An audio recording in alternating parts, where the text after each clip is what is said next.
Oh, I should use a microphone. That's a great idea. Awesome.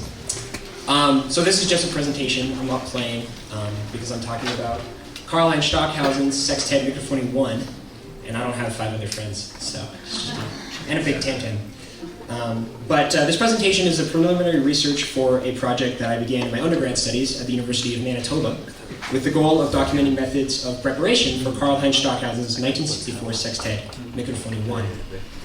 I became interested in this piece during a Max MSP course I took in my undergrad, and then after finding out about the existence of a 60-inch Pi-C tam-tam in Manitoba, wanted to put the piece together with this tam-tam in the city of Winnipeg, a concert that I'm planning for 2021. After some research, it became clear that there are quite a few logistical and technical challenges to performing this piece. And although preparation of Mikrophonie 1 has been documented by a scholar called Christopher Burns in 2001, and mentioned in passing by scholars since, there's still a lack of in-depth academic English literature discussing performance practice of this piece. The tam-tam and microphone technique used in this work is important to Stockhausen's repertoire, as it was also used in his 1967 work, Procession, and his 1968 work, Kurzwellen.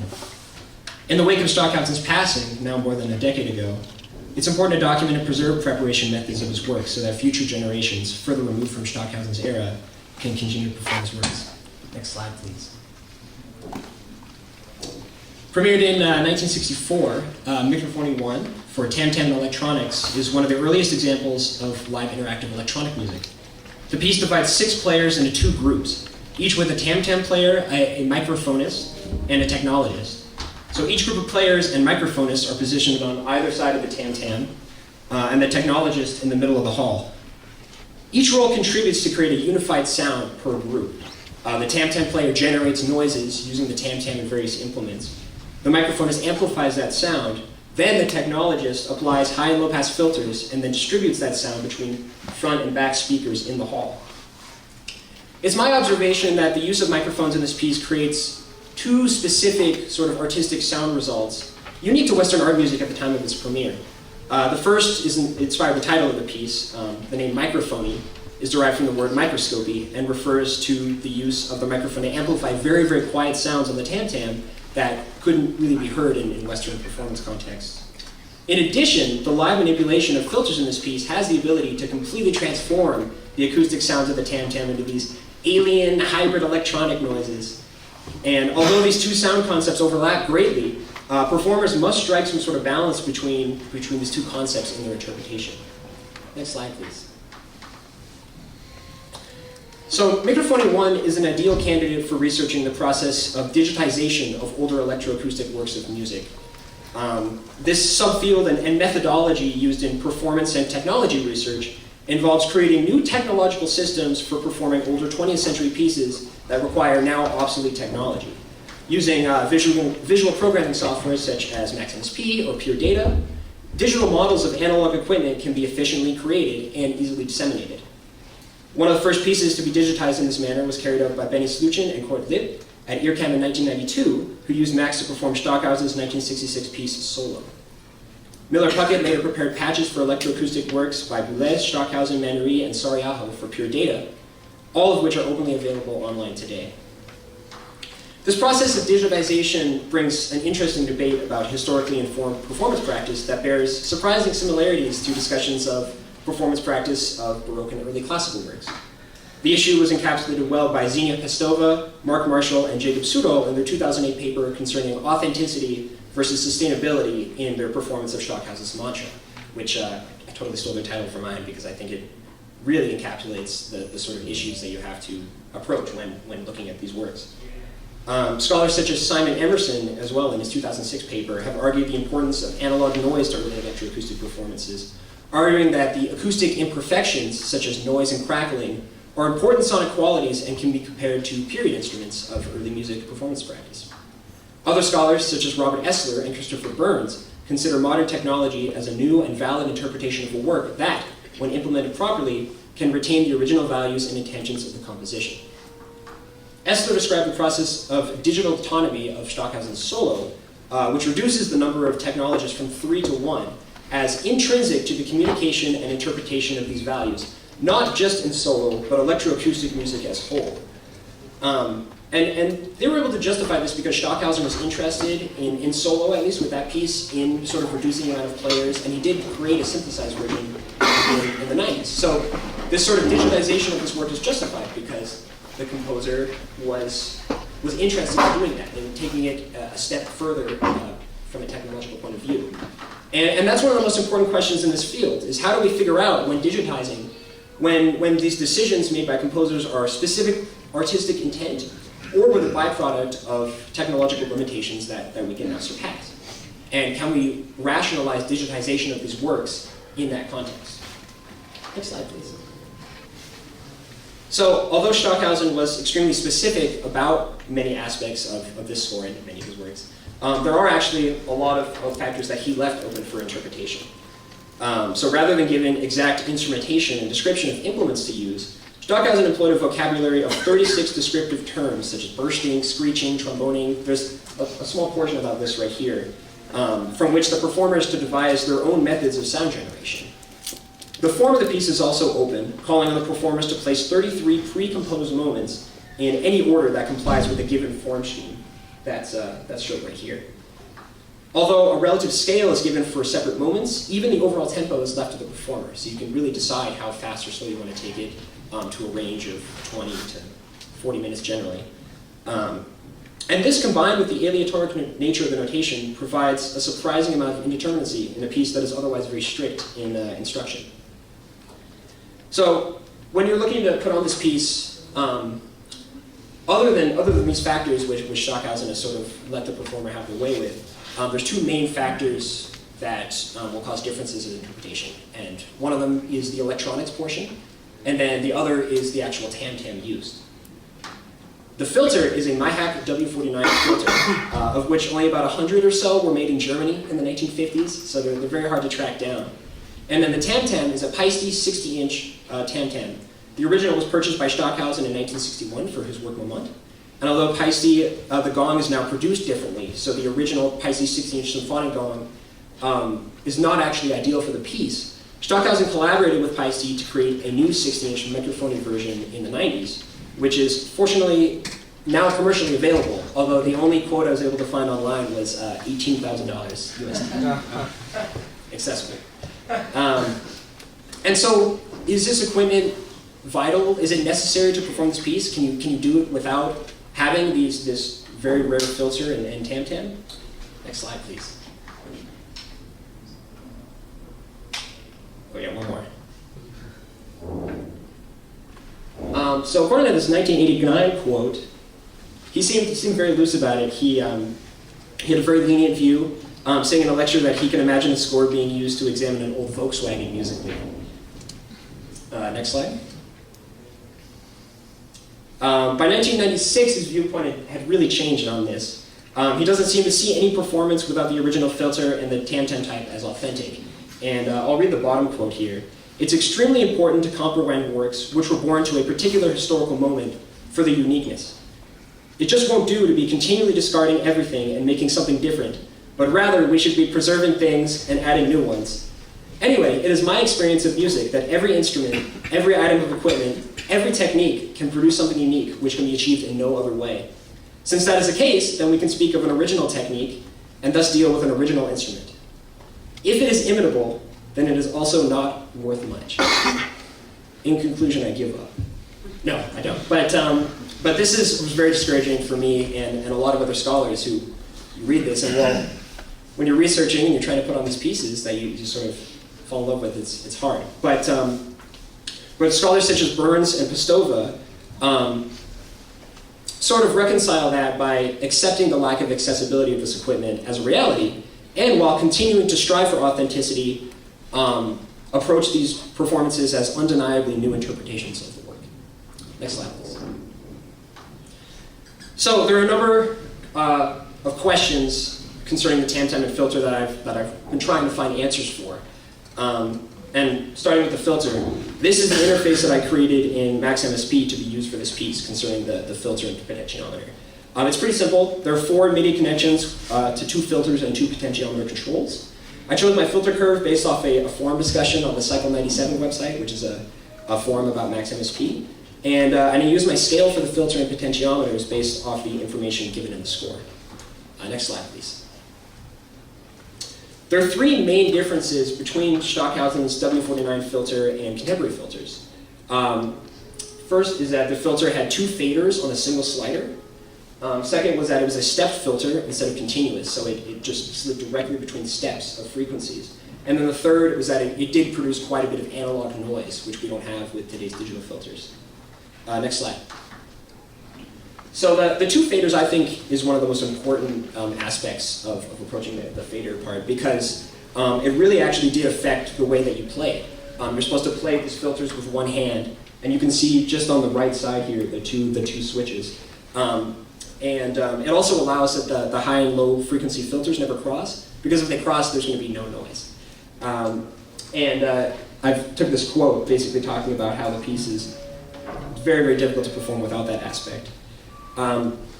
So I spoke to a few audio engineers, and I posted on a lot of online forums to ask about this. And it seems that this system is actually really rare. So I found about two solutions. The first being to basically put two filters side by side and use two like extended pots, and you could bend them through like a third fader and basically create your own version of this. And I'm not smart enough to do that. And so I came up with a bit of a student budget solution. Next slide, please. So this is two popsicle sticks and tape. Thank you. It actually works surprisingly well. And basically what I did was I just put the high-pass filter on the left on fader 1 there, and then the low-pass filter on fader 2. And then by grasping the top of fader 2 and the popsicle sticks, I can actually move the fader in a similar way that the original filter did. So that was my solution when approaching this piece and recording some of the excerpts that I ended up recording. Next slide, please. So the step filter potentiometers are relatively easy to input because Stockhausen gave this information on the score. He gave the sort of raw data of like the difference between the steps here, and you can see it just on the right-hand side here. And this was first discussed by Christopher Burns in 2001, who sort of implemented this. And there's like a little bit of a clicking transition between each one, so instead of just, whoosh, it's very like tiered.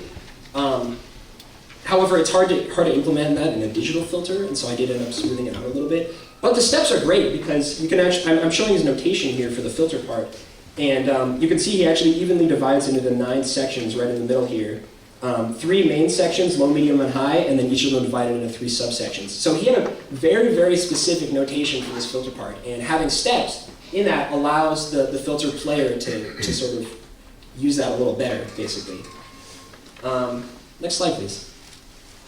The difference in noise is perhaps the most apparent in one of, if not the most climactic moments in this piece, the bursting crashing moment, which is shown here. The moment is an extended crescendo tam-tam roll with hits on the tam-tam at the peak, followed by an extreme manipulation of the filter. So I want to show 2 recordings. The first is from my own recording on the 60-inch tam-tam in Winnipeg. And the second is from Stockhausen's 1965 recording. I was unfortunately only able to enlist one other percussionist in my recording, so there were some performance differences, as the second group is supposed to be playing at this time as well. But regardless, I think this shows the difference very, very clearly.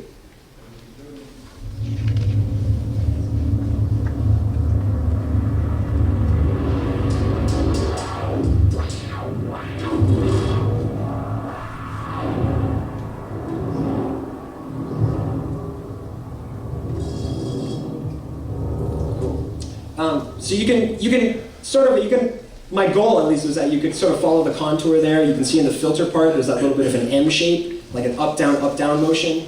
And it's really clear in a digital filter, it's really easy to hear. And it's a lot more distorted in the Stockhausen version.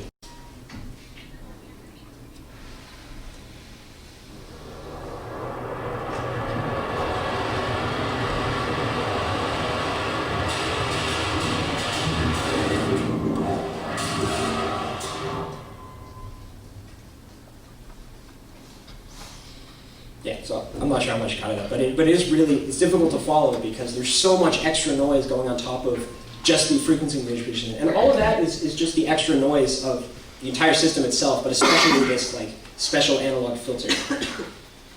And I'm not sure if I have a solution yet for how to do that in digital software. I'm not I haven't looked into it enough, and I have to get more into Max MSP and figure it out. And I'm sure there are solutions out there, but it's definitely probably the most open-ended out of these three issues to approach with the filter. Next slide, please. The difference in noise is also apparent in this crackling and murmuring example. But I really like this example because it shows the importance of the filter in this. You can see those sort of 9 subparts in the filter aspect down here. And Stockhausen actually notates very, very specifically between all 9. So this audio excerpt is a couple seconds from this moment in each of the 1966 Stockhausen recording, then the 2014 Redfish Bluefish recording, followed by my own recording.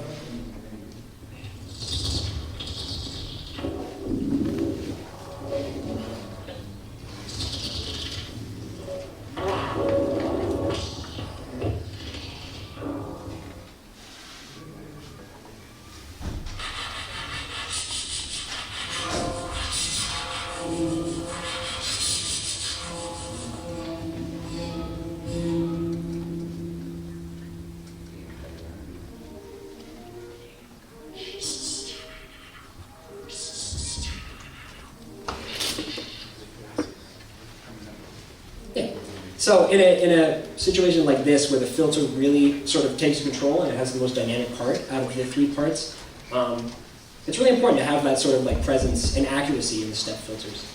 And I like that example too, because the Stockhausen recording is just so much more out there, whereas the Redfish Bluefish recording, for example, is very, very clear what's going on. And I really like this section that they slowed it down. Next slide, please.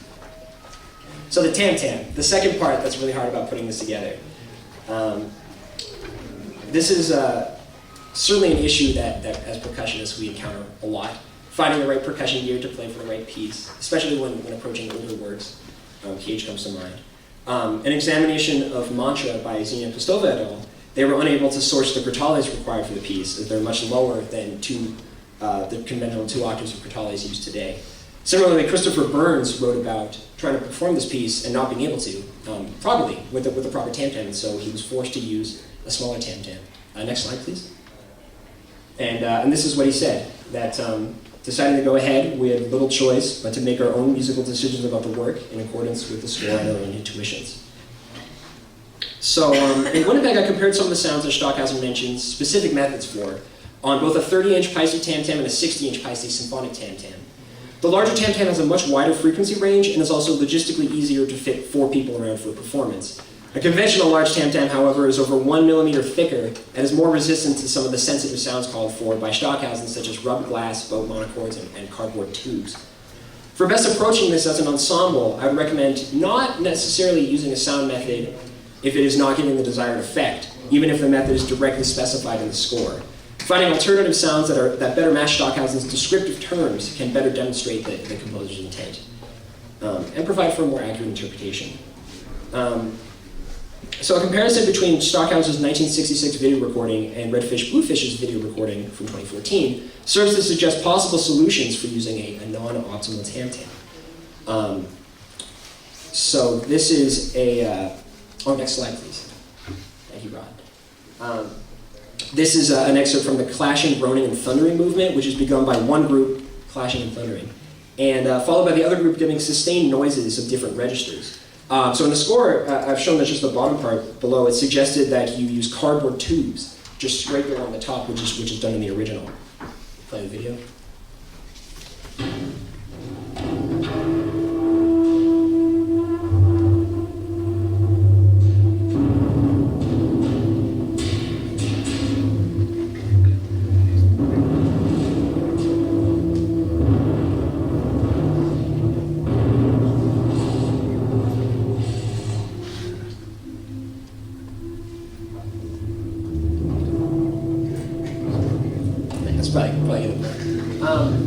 So that cardboard tube, like his sort of effect, is very, very difficult to do on a tam-tam that's so thick. You sort of just get this rasping and it doesn't catch. And especially in this moment, it's really difficult to perform because the other side, you've got the guy thundering at the bottom of the tam-tam with a beater.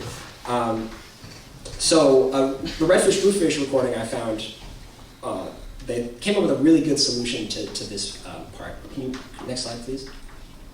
And yeah, go ahead and play the video. This is the exact same part, by the way.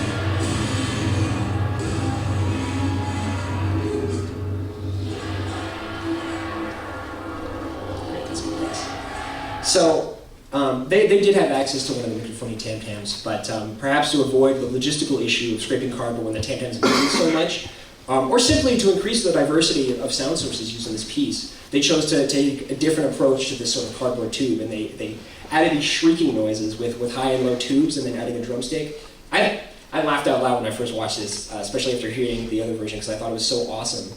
And I think that, especially an ensemble with perhaps not the ideal tam-tam could take advantage of some of these alternative sound methods to get the similar effect that Stockhausen calls for. Next slide, please. Like I mentioned, this is preliminary research. I hope to conduct a more in-depth comparison between Stockhausen and Redfish Bluefish recordings. These are the only two ensembles to commercially release a recording of Mikrophonie 1, and both of them succeed in championing different aspects of the music. Yes, Stockhausen creates an array of noises that are extremely difficult to replicate due to the accessibility of equipment. Redfish Bluefish, however, take advantage of the cleaner recording equipment afforded to contemporary musicians to create a clear sense of microphonie and explore the tam-tam in depth. Comparison of the recordings in this manner, along with supplementary documentation about the logistics of preparing this piece, will provide a reliable template for future generations to interpret Mikrophonie 1. Thank you.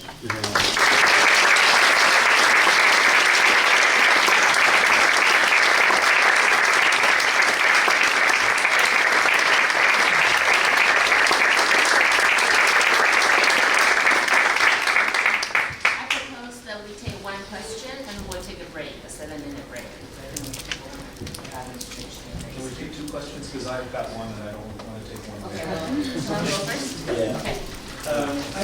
I'm fascinated by your conversation and its relationship to the issue of historical. Thank you. I'm fascinated by your conversation and its relationship to the issue of historical practice and other instruments. How do you handle, and could you unpack a little bit more, how we deal with multiple comments by the same composer that seem to contradict each other? And with Stockhausen, this is particularly the case with Zyklus, with Kontakte, with Refrain, with Mikrophonie, that you have these things which seem really at odds with one another. Part of it seems motivated by the fact that he had his own publishing company later in his life and he wanted to create new versions of these pieces. But some of it feels like spontaneous answers to questions that simply differ from earlier commentary. How do you deal with these contradictions? I guess maybe it depends on the era of the piece that you're hoping to perform. I know this does come up a lot. One paper I was really inspired by was discussing performance practice of Rite of Spring by Stravinsky. And it was really interesting because it was actually, the author talked about how in early performances it was actually quite a lot more romantically performed than it became recorded after Stravinsky released his own recordings, which were much more geometric and strict. So I think performances nowadays that will use that more geometric and strict standpoint. In terms of how to approach a piece like this, after having Stockhausen give two almost completely opposing quotes in a 10-year span, I think it was justified and rationalized by Pestova and co. They found another quote further after that, where Stockhausen, I don't have the quote in my head, but he talked about how perhaps a new interpretation of his works is important. Again, and that was from the 2000s, and so it was a really funny rationalization because he said, well, first he said yes, then he said no, and then he said probably, so we're just going to do it. And I think, like Christopher Burns said, the best thing to do is just forge ahead with what you have and take it. I mean, if the answer, like it seemed to be after Stockhausen's 96 quote, is that just don't touch it, I don't know, I think we can just sort of take that with a grain of salt and then move onwards. But I do agree that perhaps in the 80s, as the legacy of the piece shifted, he had a different say in how he wanted it to to sort of exist in the history of music. Thank you. Another one?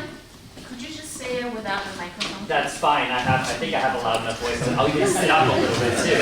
So apropos of the previous comment and question, I basically just have a comment. One is kudos on a really interesting topic. I think you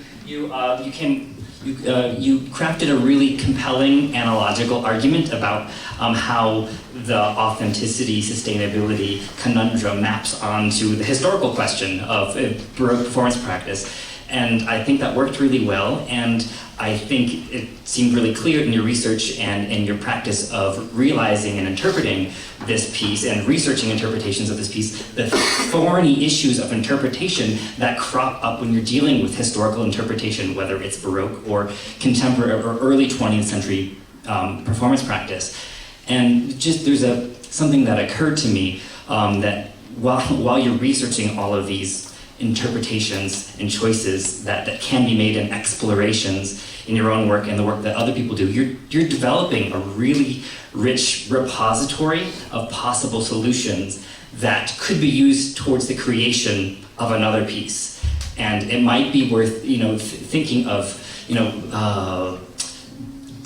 toys on Tam Tam modified with a filter which is used in the creation of the work, why not treat that like a marimba? Why not treat that as a somewhat standardized instrument? So if you have all of these tools that you're developing and discovering through your research, those are potentially compositional tools too. And it just reminded me of this quote that Luciano Berio has, which is that sometimes the best analysis of a piece is the composition of another piece. So I'll just leave that with you. Food for thought. Thank you very much.